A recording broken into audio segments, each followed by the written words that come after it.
கர்த்தருடைய நாமம் மகிமைப்படுவதாக. ஆண்டவராகிய இயேசு கிறிஸ்துவினுடைய இனி நாமத்தினாலே அன்பின் வாழ்த்துக்கள். ஒரு மேரத்தான் ஓட்டப்பந்தயம் இருக்கு அப்படின்னு சொல்லி வைத்துக் கொள்வோம். அநேக மக்கள் அதுல ஓடுவாங்க. யாரோ ஒரு நபர் அந்த கன்ஷாட் சவுண்ட் கேட்ட உடனே, அதனுடைய அந்த ஆரம்ப ஒலி கேட்ட உடனே முதன்மையாக ஓடிவிட்டார் அப்படின்னு வைத்துக் கொள்ளலாம். அவர் அந்த போட்டியில வெற்றி பெறுகிறதற்கான வெற்றி சதவிகிதம் மிகவும் குறைவாக இருக்கும். ஒன்றுக்கும் குறைவு அப்படின்னு கூட நம்மளால சொல்ல முடியும். அதுவே சில பேர் ரொம்ப பின்னாடி ஆரம்பிச்சிருப்பாங்க. அவர்கள் பொறுமையாக ஓடிக்கொண்டு இருந்திருப்பாங்க. முன்னாடி ஓடுறவங்களை மிஞ்சி ஓடணும் அப்படின்னு சொல்லி யோசிக்காம பின்னாடி பொறுமையாக ஓடக்கூடியவர்களாக இருப்பாங்க. ஆனா அவர்கள் வெற்றி பெறுவதற்கான சதவீதம் மிகவும் அதிகமாக இருக்கும் இல்லையா? முன்னாடி ஓடினாங்க அப்படிங்கிறதுக்காக அந்த போட்டியில அவர்கள் வெற்றி பெற்று விடுவார்கள் என்கிற சாத்தியம் அதிகமாக கிடையாது. நான் ஏன் இந்த உதாரணத்தை சொன்னேன் அப்படிங்கிறத ஒரு வசனத்தை வாசித்த பிறகு நான் சொல்றேன். இன்றைக்கு காலைவெளி தியானத்திற்காக நாம் தெரிந்து கொண்ட வேதாகம பகுதி மார்க்குவினுடைய புத்தகம் 9வது அதிகாரம் அதனுடைய 35வது வசனம். நான் வாசிக்கிறேன். அப்பொழுது அவர் உட்கார்ந்து 12 அழைத்து, எவனாகிலும் முதல்வனாய் இருக்க விரும்பினால் அவன் எல்லாருக்கும் கடையானவனும் எல்லாருக்கும் ஊழியக்காரனுமாய் இருக்க கடவன் என்று சொல்லி நாம் வாசிக்கிறோம். ஆண்டவராகிய இயேசு கிறிஸ்து தம்முடைய சீஷர்களை பார்த்து சொன்ன வார்த்தைகளாக இது இருக்கிறது. அவர் என்ன சொல்கிறார்? யாராவது முன்னாடி இருக்கணும்னு நீங்க ஆசைப்பட்டீங்கன்னா, முதன்மையானவனாக இருக்க வேண்டும் என்று சொல்லி நீங்க ஆசைப்பட்டீங்கன்னா நீங்க பின்னாடி இருக்கணும் அப்படின்னு சொல்லி இயேசு கிறிஸ்து சொல்கிறார். இதற்காக தான் நான் இந்த உதாரணத்தை சொன்னேன், மேரத்தானுடைய உதாரணம். அப்போ போட்டி என்ன என்பதை அறிந்து நாம் செயல்பட வேண்டியது அவசியமாக இருக்கிறது. சரியா? இந்த வசனத்தை தொடர்ந்து நாம் 3 குறிப்புகளாக நாம் இந்த வசனத்தை நாம் சிந்திக்க போகிறோம். சரியா? முதலாவதாக இதனுடைய பின்னணியை நான் சொல்ல விரும்புகிறேன். இயேசு கிறிஸ்து சீஷர்களிடத்திலே தம்முடைய பாடு மரணத்தை குறித்து, அவருடைய உயிர்த்தெழுதலை குறித்து அவர்களிடத்திலே அவர் பேசுகிறார். ஆனால் வேதாகமத்திலே இப்படியாக அந்த வார்த்தை உபயோகப்படுத்தப்பட்டிருக்கிறது. என்னன்னா, அவர்கள் அதை அறிந்து கொள்ளவில்லை என்று சொல்லி அங்கே சொல்லப்பட்டிருக்கிறது. சரியா? இயேசு கிறிஸ்து சொன்ன காரியங்களை அவர்கள் அறிந்து கொள்ளவில்லை. அதற்கு மாறாக அவர்கள் வருகிற வழியிலே, கப்பர்நகூமுக்கு வருகிற அந்த வழியிலே அவர்கள் நம்மில் யார் பெரியவன், யார் முதன்மையானவனாக இருப்பான் என்று சொல்லி தாங்கள் அங்கே டிஸ்கஸ் பண்ணிட்டு வராங்க. அவங்க அங்க பேசிக்கொண்டே வருகிறார்கள். இதை இயேசு கிறிஸ்து அறிந்து, அவர் கேள்வியா கேட்டாரு, நீங்க என்ன பேசிட்டு வந்தீங்கன்னு. அவர்கள் எந்த பதிலும் சொல்லல. இதை அவர் கேள்வியாக கேட்டும் பதில் வராததினாலே இயேசு கிறிஸ்து இந்த சிந்தனையை அவர் அறிந்து அவர் சீஷர்களை பார்த்து சொன்ன வார்த்தை தான் இது. எவனாகிலும் நீ முதன்வனாக இருக்க விரும்பினால் அவன் கடையானவனாக இருக்க வேண்டும் அப்படின்னு சொல்லி அவர்களை பார்த்து சொல்லுகிறார். அப்ப இந்த வசனத்திலிருந்து நாம் பார்க்கக்கூடிய முதலாவது குறிப்பு என்னவென்று சொன்னால், இந்த உலகத்தினுடைய மனிதர்கள் எது தேவையோ அதை விட்டு சரியா, உலகத்தினுடைய பொசிஷன்ஸ், நிலையை விரும்பக்கூடியவர்களாக அவர்கள் இருக்கிறார்கள். சரியா? நான் மறுபடியும் சொல்ல விரும்புகிறேன். People desire position more than what is actually needed. எது உண்மையிலேயே தேவையோ அதை விட்டு அவர்கள் இந்த உலகத்தினுடைய நிலையை சிந்திக்கக்கூடியவர்களாக இருக்கிறார்கள். சரியா? உலகத்தில் இருக்கக்கூடிய நிலையை விரும்பக்கூடியவர்களாக இருக்கிறார்கள். அப்போ இங்க பாத்தீங்கன்னா இயேசு கிறிஸ்து முக்கியமான காரியத்தை அங்க டிஸ்கஸ் பண்றாரு. அவருடைய பாடு மரணத்தை குறித்தும் உயிர்த்தெழுதலை குறித்தும் அங்க அவர் சொல்லி கொண்டு வருகிறார். அதை கேட்காம, அதை குறித்து சம்பாஷிக்காதபடிக்கு அவர்கள் நம்மள யார் பெரியவனாக இருப்பான் என்று சொல்லி யோசிக்கக்கூடியவர்களாக அவர்கள் இருக்கிறார்கள். அப்போ இந்த சிந்தனை மிகவும் தவறானது என்பதை இந்த இடத்திலே கர்த்தராகிய இயேசு கிறிஸ்து சுட்டி காட்டக்கூடியவராக அவர் இருக்கிறார். அவர்கள் ஊழியத்தை குறித்து எந்த ஒரு டிஸ்கஷனும் பண்ணல. சரியா? அடுத்து என்ன நடக்க போகுது, இயேசு கிறிஸ்துவோடு கூட நாம் எப்படி இருக்க போகிறோம் என்பதெல்லாம் அவர்கள் சிந்திக்கவில்லை. மாறாக இந்த உலகத்தினுடைய பொருட்கள் மீது சிந்தனை உடையவர்களாக, உலகத்தினுடைய பதவிகள் மீது சிந்தனை உடையவர்களாக அவர்கள் இருக்கிறதை இந்த இடத்திலே கர்த்தராகிய இயேசு கிறிஸ்து கடிந்து கொள்ளக்கூடியவராக இருக்கிறார். நேரடியாக திட்டுகிற வண்ணமாக கடிந்து கொள்ளவில்லை என்று சொன்னாலும் அவர் இந்த வார்த்தையின் மூலமாக அவர்களிடத்திலே பேசக்கூடியவர்களாக இருக்கிறார். அப்ப இதுல இருந்து நாம் அறிந்து கொள்ளக்கூடிய சத்தியம் என்ன? இயேசு கிறிஸ்துவோடு கூடவே இருந்தாலும் கூட இயேசு கிறிஸ்து போல சிந்திக்கக்கூடியவர்களாக நாம் மாறிவிட முடியாது இல்லையா? நாம் இயேசு கிறிஸ்துவோடு கூடவே இருந்தாலும் கூட இயேசு கிறிஸ்துவை குறித்து அல்லது இயேசு கிறிஸ்துவை போல சிந்திக்கக்கூடியவர்களாக நம்மால் மாறிவிட முடியாது. ஏன்னா இந்த சீஷர்கள் இயேசு கிறிஸ்துவோடு கூட தான் இருந்தாங்க. அவர் சொல்லக்கூடிய போதனைகள் எல்லாவற்றையும் கேட்டுக்கொண்டு அவரோடு கூட தான் இருந்தாங்க. ஆனா அவருடைய சிந்தனையில எது முக்கியமோ அது சென்றடையாதபடிக்கு தேவையில்லாத காரியங்கள் எல்லாம் அங்கே சென்றடைகிறதை நம்மால் பார்க்க முடிகிறது. அப்போ அது தவறு என்பதை இங்கே இயேசு சுட்டி காட்டுகிறார். இப்ப நம்முடைய வாழ்க்கையில நாம் எடுத்துக்கொள்ளலாம்.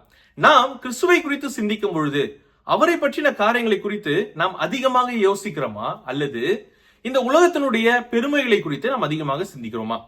நாம் சபையிலே இருக்கும் பொழுது நம்முடைய சபையிலே எது தேவையோ, எது அத்தியாவசியமோ அதை குறித்து நாம் சிந்திக்கிறோமா, அல்லது சபையினுடைய பதவிகள் மீது யோசனை உடையவர்களாக நாம் இருக்கிறோமா?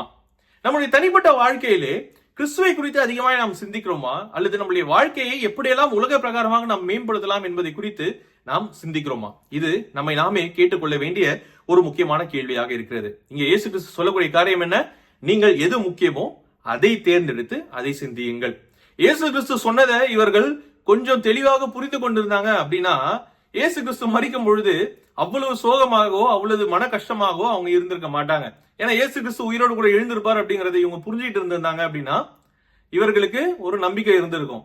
ஓகே, இயேசு கிறிஸ்து மரித்தாலும் 3ஆம் நாள் உயிரோடு வரதான் போறாரு அப்படின்னு சொல்லி, இல்லையா? அப்ப அவர்கள் அதை அறிந்து கொள்ளவே இல்லை. அவரோடு கூட இருந்தும் அவர்களால அதை புரிந்து கொள்ள முடியவில்லை என்று சொல்லி நாம் இங்கே வேதத்திலே வாசிக்கிறோம். நாம் எப்படி இருக்கிறோம் என்பதை நாம் சிந்தித்துக் கொள்ளலாம். சரியா? இரண்டாவதாக, இயேசு கிறிஸ்து இந்த இடத்துல ஒரு வித்தியாசமான டெபினிஷனை கொடுக்கிறார், இல்லையா? ஒரு வித்தியாசமான விரிவாக்கத்தை கொடுக்கக்கூடியவராக இருக்கிறார். எதற்கு அப்படின்னா, முதன்மைக்கு வித்தியாசமான விரிவாக்கத்தை கொடுக்கக்கூடியவராக அவர் இருக்கிறார். அப்போ இந்த உலகத்தார் சொல்லக்கூடிய விஷயம் என்ன?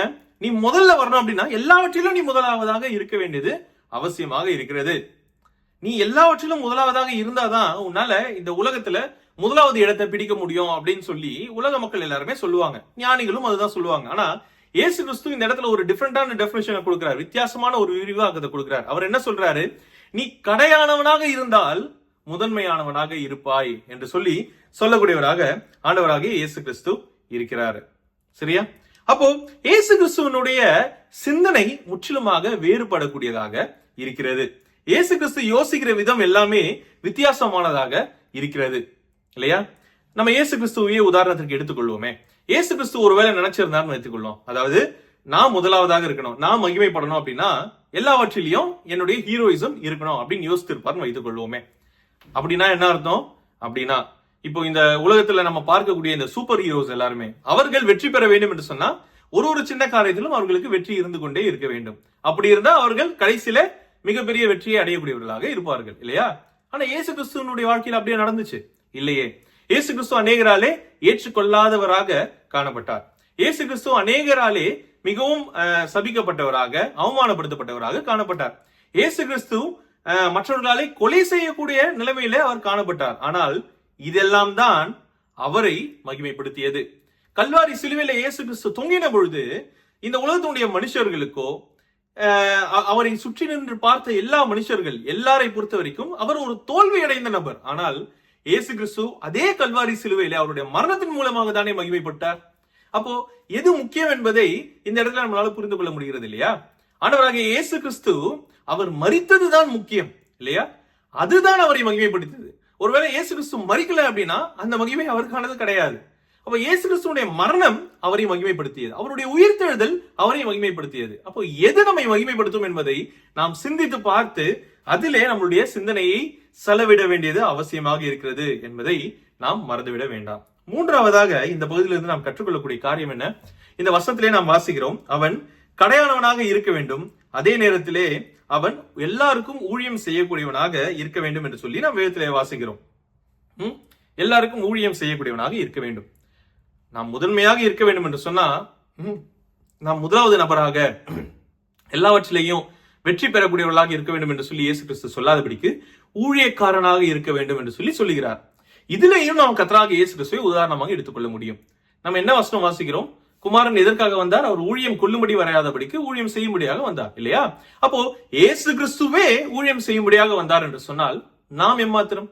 நம்முடைய வாழ்க்கையை எம்மாத்திரம்? நாம் ஊழியம் செய்யக்கூடியவர்களாக, அதற்கு விருப்பமுடையவர்களாக இருக்க வேண்டியது அவசியமாக இருக்கிறது. இயேசு கிறிஸ்து சீடர்களுடைய கால்களை கழுவுவதற்கு கூட அவர் கொஞ்சம் கூட தயங்கவில்லை. எளியவர்களை தொடுவதற்கு அவர் கொஞ்சம் கூட தயங்கவில்லை. யாரும் அண்டக்கூடாது என்று சொல்லி நம்பி வைத்திருந்த அநேக மக்களை போய் தொட்டு சுகமாக்குவதற்கு இயேசு கிறிஸ்து கொஞ்சம் கூட தயங்கவில்லை. நாம் எம்மாத்திரம்? நாம் அதையெல்லாம் செய்கிறோமா? நம்முடைய வாழ்க்கையை நாம் சிந்தித்து பார்க்க வேண்டிய கேள்வியாக இது இருக்கிறது. நாம் ஊழியம் செய்கிறோமா அல்லது ஊழியம் கொள்ளுகிறோமா என்பதை நாம் நினைத்து பார்க்க வேண்டியது அவசியமாக இருக்கிறது. அப்ப இந்த பகுதியிலிருந்து நாம் 3 காரியங்களை சிந்தித்தோம்.